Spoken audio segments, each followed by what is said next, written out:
11. El desfiladero de las sombras, que lo están atacando. Preguntó Medianoche, ¿una especie de animal? Sí. Un chacal de pelo plateado que camina como un hombre. Gritó el joven clérigo. Y los ciudadanos se limitan a mirar. Ya has visto cómo son. Tenemos que darnos prisa.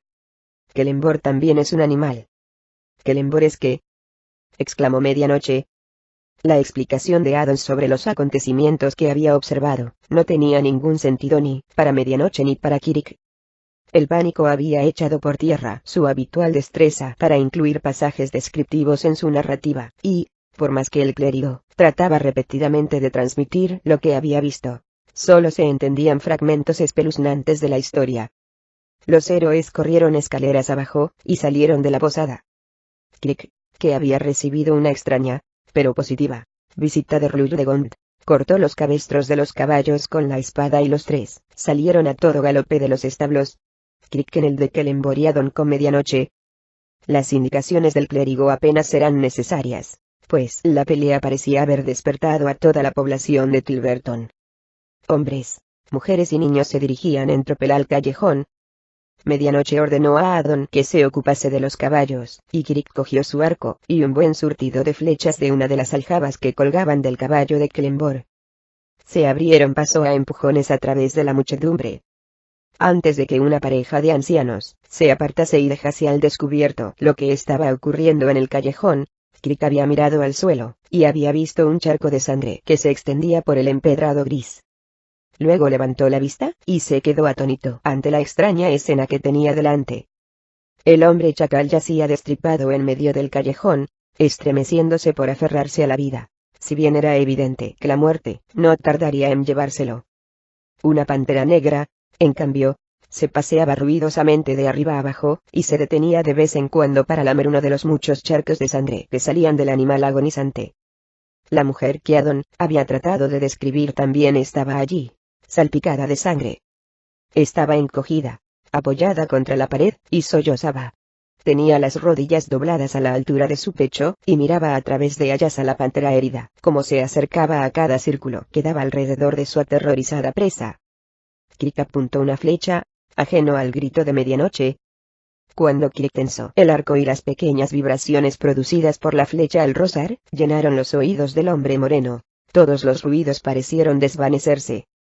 Cuando sostuvo la flecha lista para lanzarla, sintió un ligero tirón en la parte baja de la espalda a causa de la herida recientemente curada. La pantera se detuvo y miró directamente a Kirik. La intensidad de sus ojos verdes detuvo el brazo del ladrón, que se relajó visiblemente. El animal rugió, lo cual le devolvió a Kirik la conciencia de que la población le estaba gritando, y comprendió que lo animaban, pidiéndole que hiciese lo que ellos no podían hacer.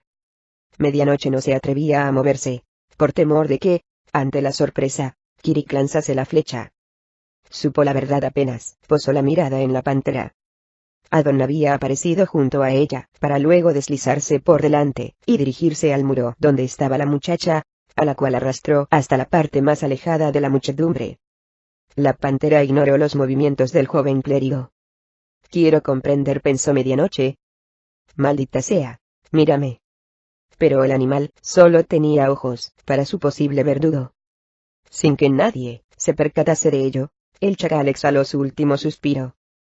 De repente, la pantera desvió la mirada y se puso a temblar cuando la flecha de Kirik abandonó el arco y encontró su blanco. El animal lanzó un rugido de dolor y cayó de costado. Las costillas se le separaron con fuerza, y salieron de sus entrañas la cabeza y los brazos de un hombre. Transcurrió un momento, y todo lo que quedó de la pantera fue el pelo enmarañado, y la sangre que se iba cuajando rápidamente.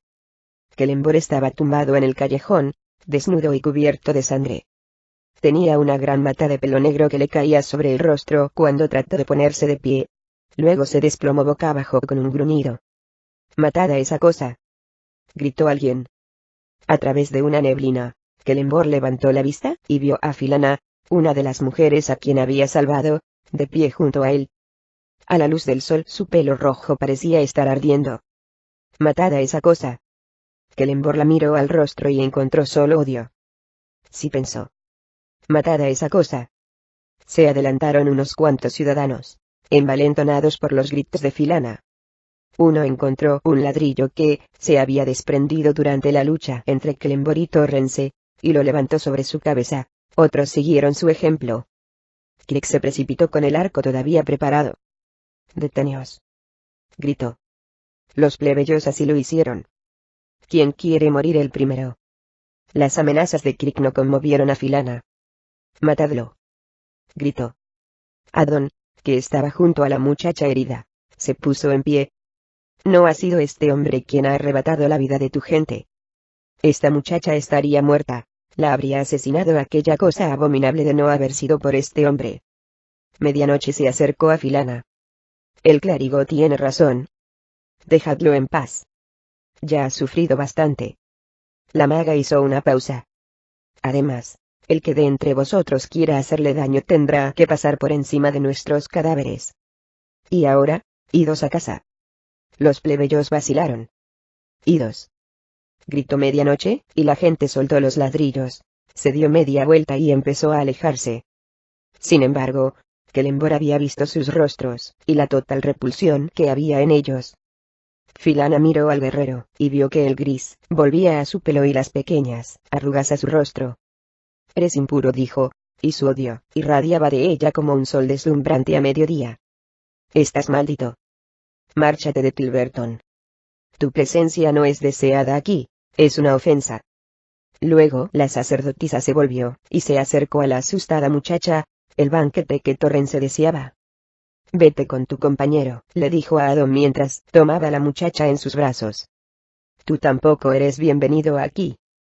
Clembor vislumbró brevemente el rostro de la muchacha mientras Filana se la llevaba. Albergaba la esperanza de que pudiese haber una señal de comprensión en los ojos de la muchacha, pero en ellos había solo miedo.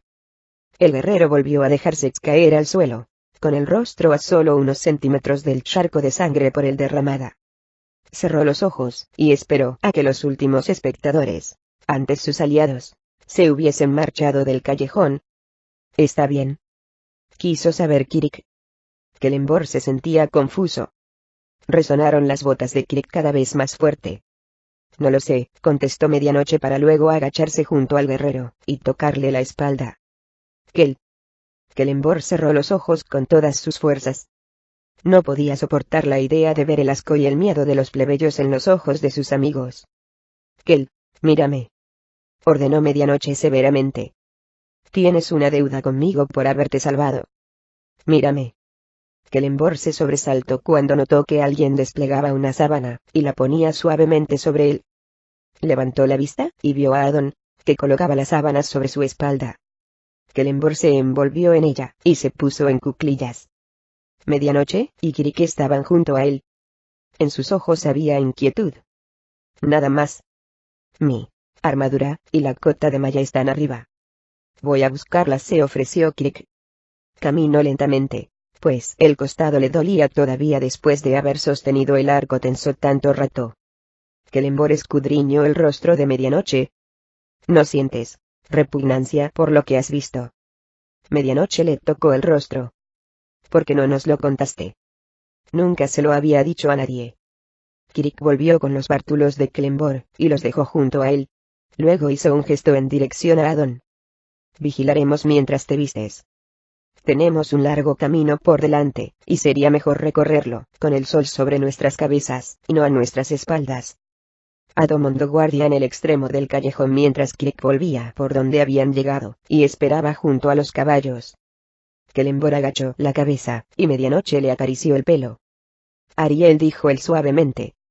«Estoy aquí», repuso Medianoche, y estrechó fuertemente al guerrero en sus brazos hasta que él empezó a hablar.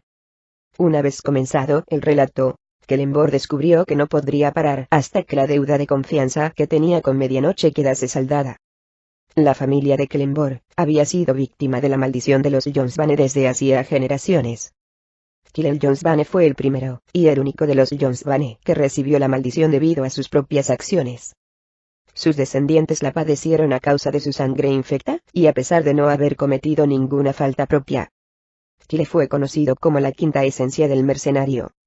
Todo servicio tenía su precio, y era completamente inexorable a la hora de recibir el pago. incluso de viudas desconsoladas, si éstas tenían un oro que le correspondía a él. Las acciones de Kyle se volvieron contra él en una gran batalla, cuando tuvo que escoger entre defender a una hechicera en desgracia o seguir abriéndose camino a través del enemigo para llegar a una fortaleza, y ser el primero en saquear las grandes riquezas que había en su interior. Con la ayuda de Kyle, la hechicera habría podido recuperar sus fuerzas, pero el mercenario sabía que ella pondría objeciones al saqueo, y no veía que iba a ganar ayudándola. La abandonó para morir a manos del enemigo. Antes de morir, lanzó un último y complicado conjuro, y lo maldijo a correr tras las riquezas dentro de un cuerpo más adecuado a su verdadera naturaleza de lo que lo sería el de un hombre.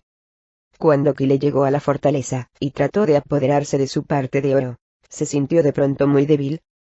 Se arrastró hasta una habitación apartada, y allí se transformó en una gruñona y estúpida pantera. El animal supo por instinto que debía escapar de la fortaleza. Solo medio día después de huir, y tras haber matado a un viajero, Kyle sufrió la dolorosa transformación, y volvió a convertirse en humano. Kyle sufrió la maldición de la hechicera, para el resto de sus días. Cada vez que intentaba llevar a cabo un acto que implicase cualquier tipo de recompensa, se convertía en animal. Y, a pesar de que bajo la maldición el mercenario solo podía realizar actos desinteresados y heroicos, juró no volver a dedicar su vida a aquellas actividades. Se vio obligado a retirarse de la vida de mercenario que tanto amaba, y a vivir de lo que había ganado en sus aventuras anteriores. Cuando se le agotó el oro, y el único camino que le quedaba, era vivir de la caridad de la familia de su mujer, prefirió quitarse la vida antes que vivir con la humillación de la pobreza, o llevar a cabo cualquier obra buena. Antes de morir, Kyle engendró un heredero, que fue desgraciado. Sin embargo, por extraño que parezca, cuando la maldición se manifestó en el hijo de Kyle, los efectos fueron inversos. No podía realizar acto alguno, a menos que fuese en defensa de su propia vida, sin recibir a cambio algún tipo de recompensa. Si llevaba a cabo una acción, y no recibía su paga correspondiente, o se atrevía a hacer un acto caritativo, se convertía en pantera, y se veía obligado a quitar la vida a alguien. Según la teoría de un mago errante, como la maldición original estaba destinada a ser un castigo a la maldad y a la avaricia, y, como todos los niños, llegan al mundo inocentes, la maldición no encontraba maldad que castigar, y se transformaba en castigo a la inocencia y a la bondad del hijo de Kyle. El propósito de la maldición de la hechicera había sido vano, pues nació un largo linaje de mercenarios con historias tan sangrientas y poco escrupulosas como la de Kyle Jones-Vane. Fue Luke-Jan, el nieto de Kyle, quien detectó un peligro inherente en el estado de su padre cuando éste fue viejo y enfermo. El anciano mercenario no recordaba cuándo le habían ofrecido o garantizado una determinada recompensa, ni cuándo se le había pagado. Por esto, el anciano se transformaba en animal sin mediar provocación, y se convirtió en una amenaza para todo aquel a quien se acercase. Por consiguiente, recayó sobre todos los Jones-Vane la responsabilidad de matar a su padre cuando cumpliese los 50 años. La familia sobrevivió muchas generaciones, pero no siempre fue necesario llevar a cabo el asesinato ritual de los padres por parte de sus vástagos, pues la maldición no aquejaba a todas las generaciones. El padre y el tío de Clembor, por ejemplo, habían sido dispensados de los efectos de la maldición, habían sido libres de vivir sus vidas como más desearan. Al igual que Clembor, ninguno de los hijos de Kendrell Jones-Vane fue tan afortunado como su padre. Clembor formaba parte de la séptima generación de descendientes de Kyle, y toda su vida había intentado librarse de la maldición. Ansiaba llevar a cabo acciones bondadosas, caritativas y justas.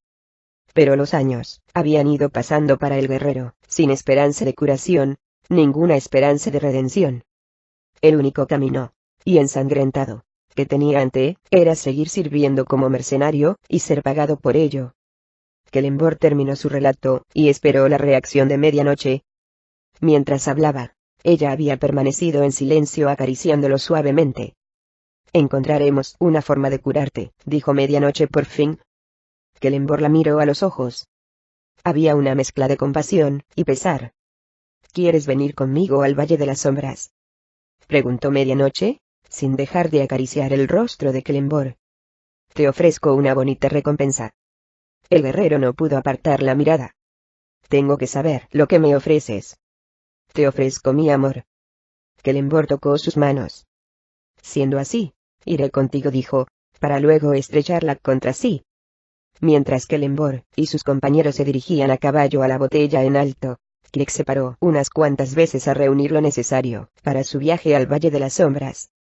Encontró caballos de refresco para él y Adon, así como carne y pan para el grupo. Cuando llegaron a la posada, Medianoche acompañó a Kelemvor dentro para recoger las pocas pertenencias que tenían. Kirik y Adon esperaron fuera, cerca de la puerta principal de la posada. El joven de los ojos grises seguía sentado en las sombras, junto a la puerta, pero pasó inadvertido a los héroes. Se hizo un silencio tenso entre Kirik y Adon. Kirik contemplaba la calle principal de Tilberton, y vio acercarse a un grupo de jinetes procedentes del templo. Crujió una madera, y Kirik se volvió a tiempo de ver al hombre de los ojos grises surgir de las sombras detrás de Adon, empuñando un cuchillo. Kirik se había puesto ya en movimiento cuando el clérigo se volvió, pero la hoja cortó el aire demasiado deprisa para que, ni siquiera el ladrón, la detuviese. Un chorro de sangre salpicó la pared cuando el cuchillo hendió el rostro de Adon. Kirik empujó hacia atrás al inconsciente clérigo con una mano. Mientras tanto, el hombre de los ojos grises se preparaba para volver a atacar, pero el ladrón tenía ya su daga en la mano libre, y se abalanzó hacia adelante, y atravesó al agresor. «Muero por la gloria de Gond», dijo este, y se desplomó en su silla. Kelemvor y Medianoche aparecieron en la puerta. «Ocúpate de él», gritó Kirik a la vez que empujaba a Adon en dirección a Kelemvor. El clérigo tenía el rostro cubierto de sangre. Medianoche se adelantó para ayudar a Kelemvor con su amigo, herido e inconsciente, y Kirik corrió en busca de los caballos.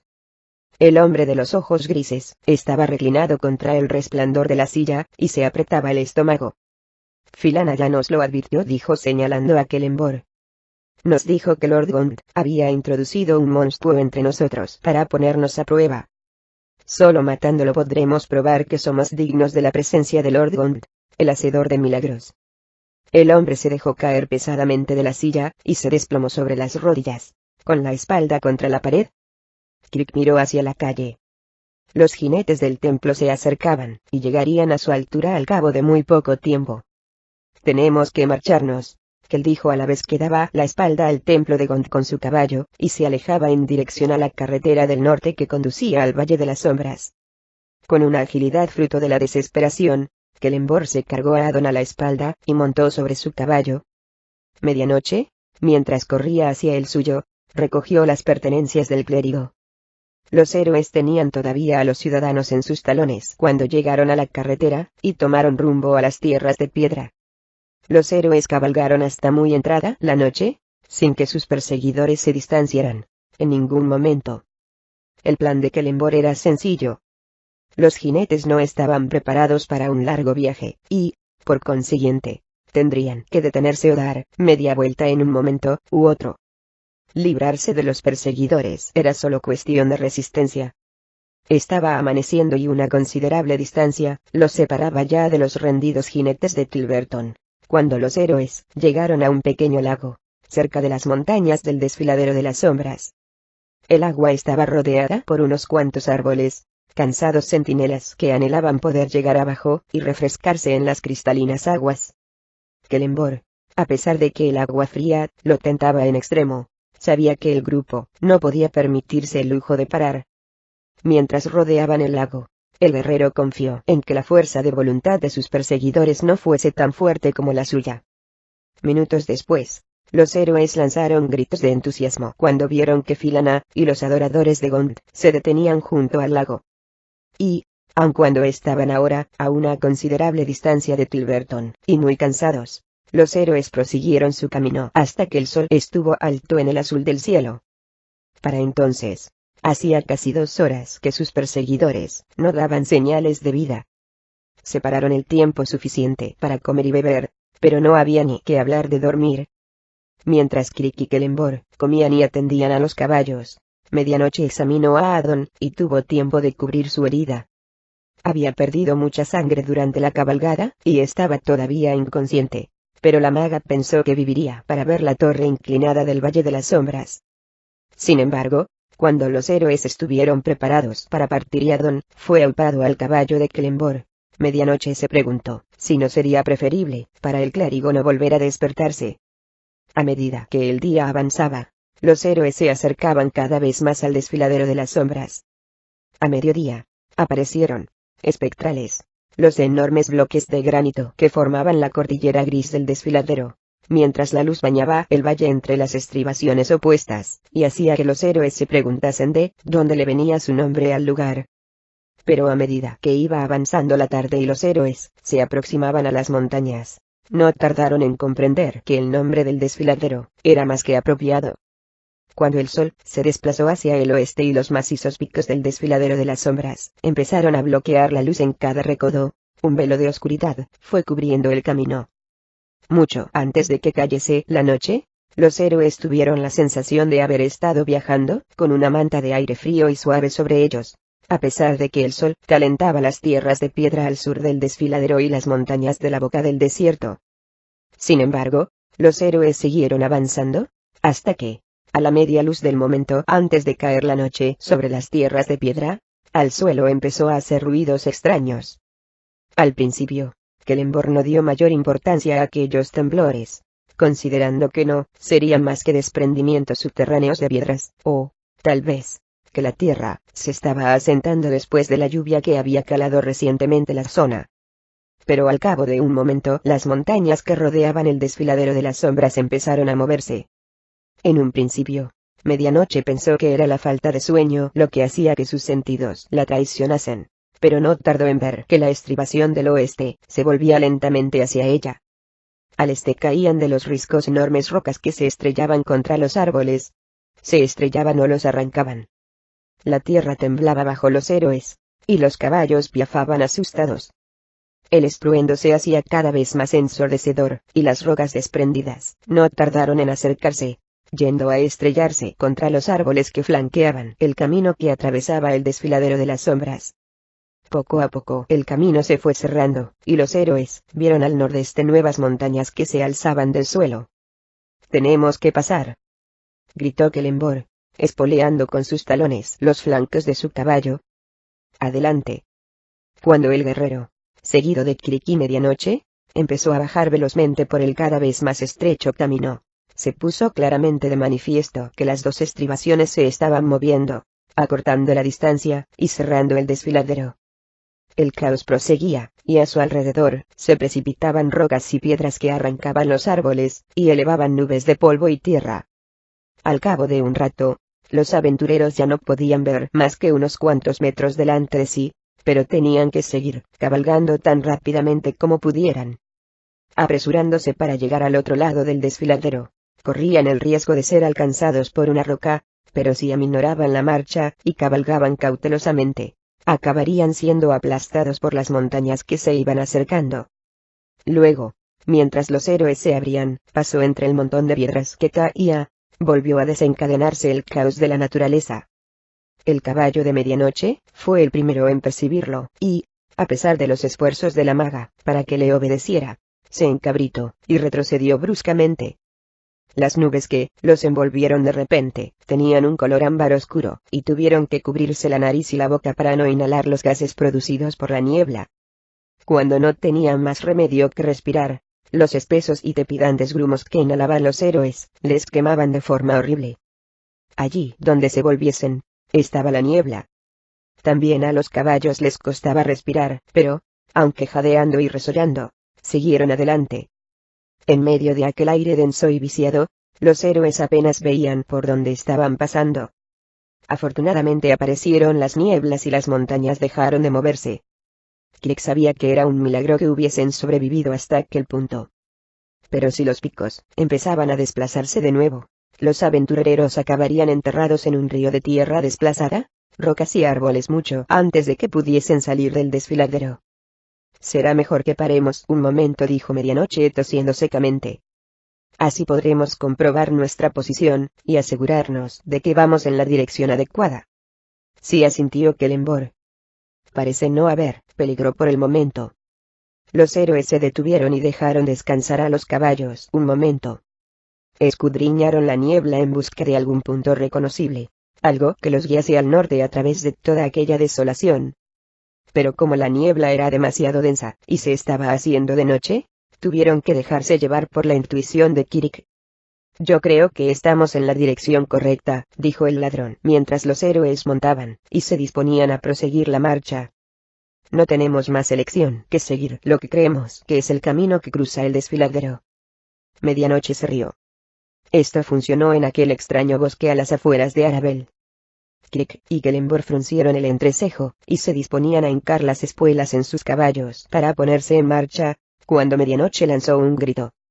Una rata de relucientes ojos rojos y enorme cuerpo abotargado, surgió de la niebla en dirección a Medianoche. La maga golpeó aquella cosa monstruosa, tan grande como el antebrazo de un hombre, y el animal dio un chillido estridente. La rata cayó al suelo produciendo un ruido sordo, y echó a correr. Luego los héroes oyeron un zumbido que hizo estremecerse incluso a Kelenbor. A su alrededor se oían unos chillidos altos y estridentes.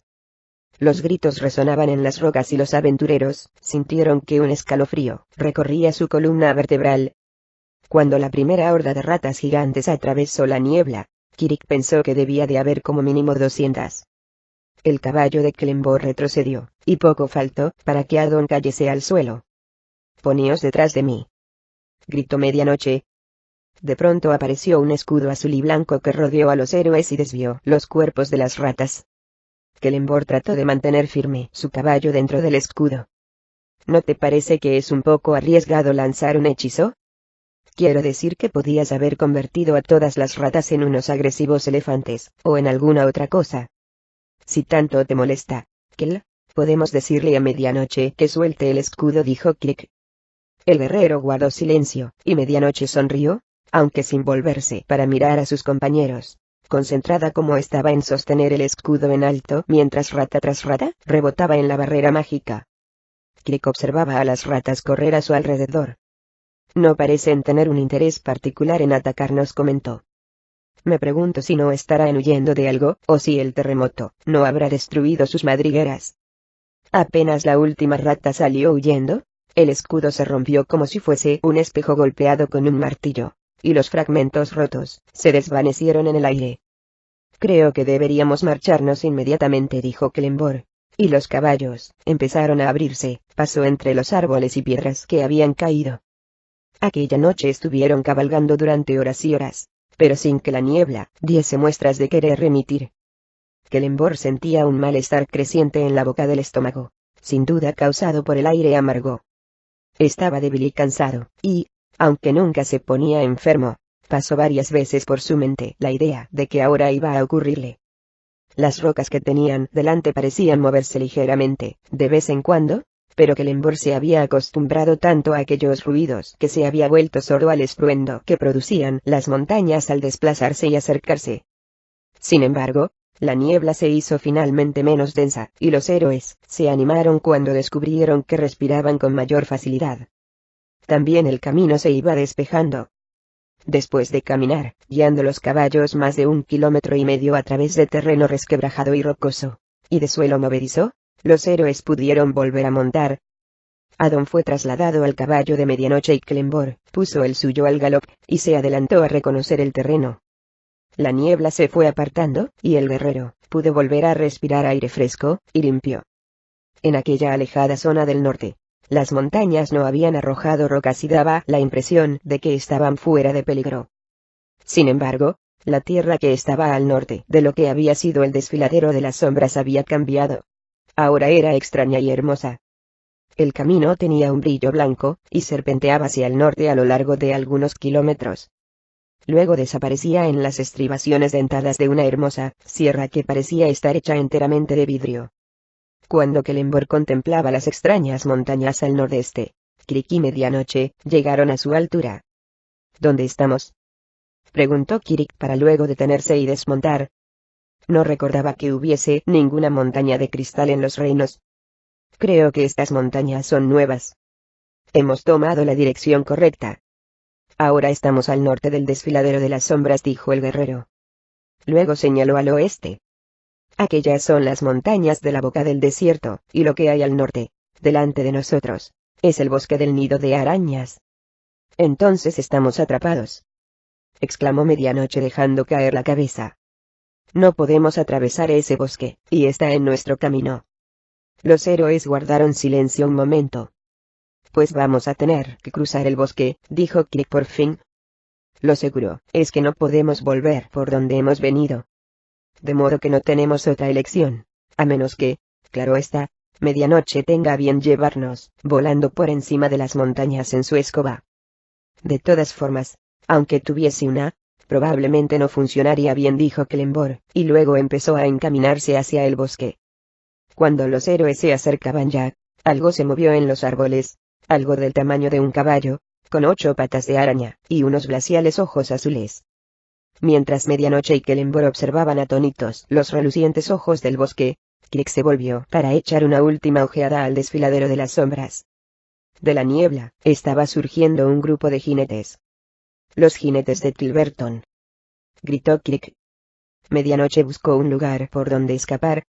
Las formas que había en el bosque se movían ahora velozmente, y rondaban en torno al bosque del nido de arañas.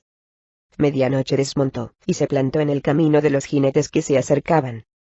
A pesar del agotamiento, sacó la daga, y se preparó para luchar. El resplandor sobrenatural del camino iluminaba la escena y los héroes pudieron ver claramente a los jinetes. Medianoche reconoció al hombre calvo que iba a la cabeza. Ojos de dragón. Thorbrand, dijeron Clembor y Medianoche al unísono, para luego quedarse boquiabiertos. El hombre calvo se detuvo y desmontó. Os saludo, dijo a Clembor y a Kirk. Luego el guerrero se volvió a Medianoche. Nos volvemos a encontrar, hermoso Narciso.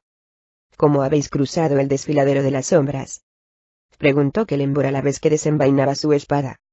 Igual que vosotros. He visto desastres peores, dijo el hombre calvo.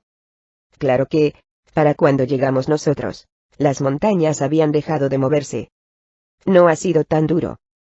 Uno de los hombres de Thorbrand carraspeó ruidosamente. Hemos perdido un hombre, añadió Thorbrand. Lo aplastó una roca. La gente de Tilberton, repuso Medianoche en un tono de preocupación. Los que nos perseguían. Ha hecho falta un poco de persuasión para que diesen media vuelta. Nosotros hemos perdido 2 hombres en el intento, pero ellos han perdido una docena, explicó Thorbrand. Esto los ha convencido. Kirk sacudió la cabeza. Pensó que eran unos estúpidos por morir por un dios que se había desentendido de ellos.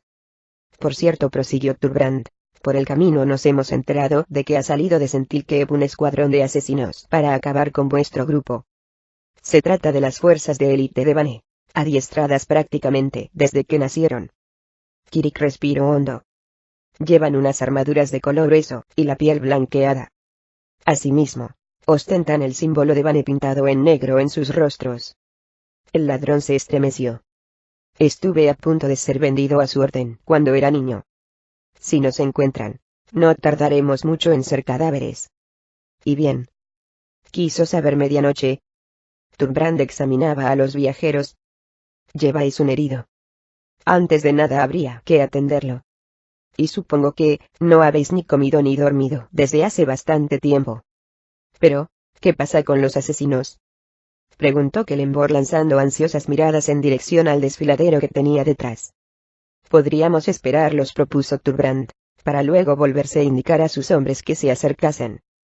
Si su preparación es tan superior, no servirá de nada huir. Sería preferible enfrentarnos a ellos aquí mismo, en condiciones ventajosas. Medianoche tocó el brazo del hombre calvo. ¿Por qué nos has seguido? Thorbrand se volvió, pero no dijo nada. ¿Por qué estás aquí?, preguntó Medianoche en un tono tranquilo. Mis hombres atenderán al clérigo. Luego hablaremos, fue la contestación de Thorbrand. Maldito seas, gritó Clembor. ¿Qué quieres de nosotros? Todos los hombres de Thorbrand sacaron la espada. Thorbrand frunció el entrecejo. No os lo he dicho. Se os requiere a todos en Arabel para un interrogatorio. Se os acusa de traición. Técnicamente, estáis todos detenidos. El hombre calvo indicó a sus hombres mediante un gesto que envainasen sus armas y se alejasen. Bane estaba solo en la sala del trono con Blackthorne, que permanecía de pie junto a las enormes puertas de la estancia. Una nube color ámbar llenaba el centro de la habitación, y de la neblina colgaba una enorme calavera jaspeada. Estoy intrigado, Myrkul, dijo Lord Black, paseándose de arriba abajo, y de abajo arriba. Como tú me has recordado, con gran satisfacción por tu parte, nuestra última colaboración fue un rotundo fracaso. Sin embargo, después de mi batalla con Mystra, cuando te pedí ayuda, tú te limitaste a echarte a reír. Yo, en cambio, soy lo bastante educado como para contestar a tu llamada en medio de la noche. ¿Qué es el tiempo para ti, o para mí?, dijo Myrkul. ¿Quieres escuchar lo que tengo que proponerte? Sí, sí. Adelante con ello, espetó Vane con impaciencia, y apretando los puños. Myrkul se aclaró la garganta. Creo que deberíamos volver a unirnos. Tu plan de reunir el poder de los dioses tiene una virtud que solo ahora puedo apreciar en lo que vale. ¿Y cómo es eso?, preguntó Vane débilmente, para luego arrastrarse hasta el trono, sentarse, y dejar escapar un bostezo. La nube ámbar lo siguió. Estás tan harto como yo de pasar el tiempo dentro de estas odiadas cadenas de carne. Esto es una de las consideraciones, dijo Myrkul. También sé dónde puedes encontrar otra escalera celestial. La necesitas para acceder a las esferas, ¿no es así? Sigue, apremió Lord Black, sin dejar de tamborilear en el brazo del trono con los dedos. Me has hablado de un plan para invadir el valle. ¿Sabías que la escalera está fuera del templo de Lathander en el Valle de las Sombras? Sí, Myrkul, claro que sabía lo de la escalera, dijo Vane. Pero te agradezco las molestias que te has tomado. Lord Black sonrió. Si bien la noticia de la presencia de la escalera en el Valle de las Sombras no era nueva para Vane, su exacta localización en el lugar sí lo era.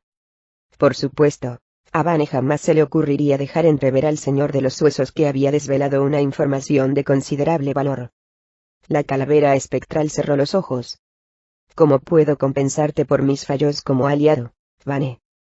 Me gustaría ayudarte en todo lo que pueda. Vane alzó una ceja, y se puso de pie. ¿Sigues negándote a tomar parte directa en la batalla? ¿De qué puedes servirme, entonces? Sigo teniendo cierto control sobre la muerte. ¿Puedo sacar el poder del alma de un humano cuando éste muere? Vane se acercó a la calavera flotante. ¿Y tú podrías darme ese poder? La calavera asintió. Vane reflexionó sobre ello. Estas son mis condiciones, dijo finalmente.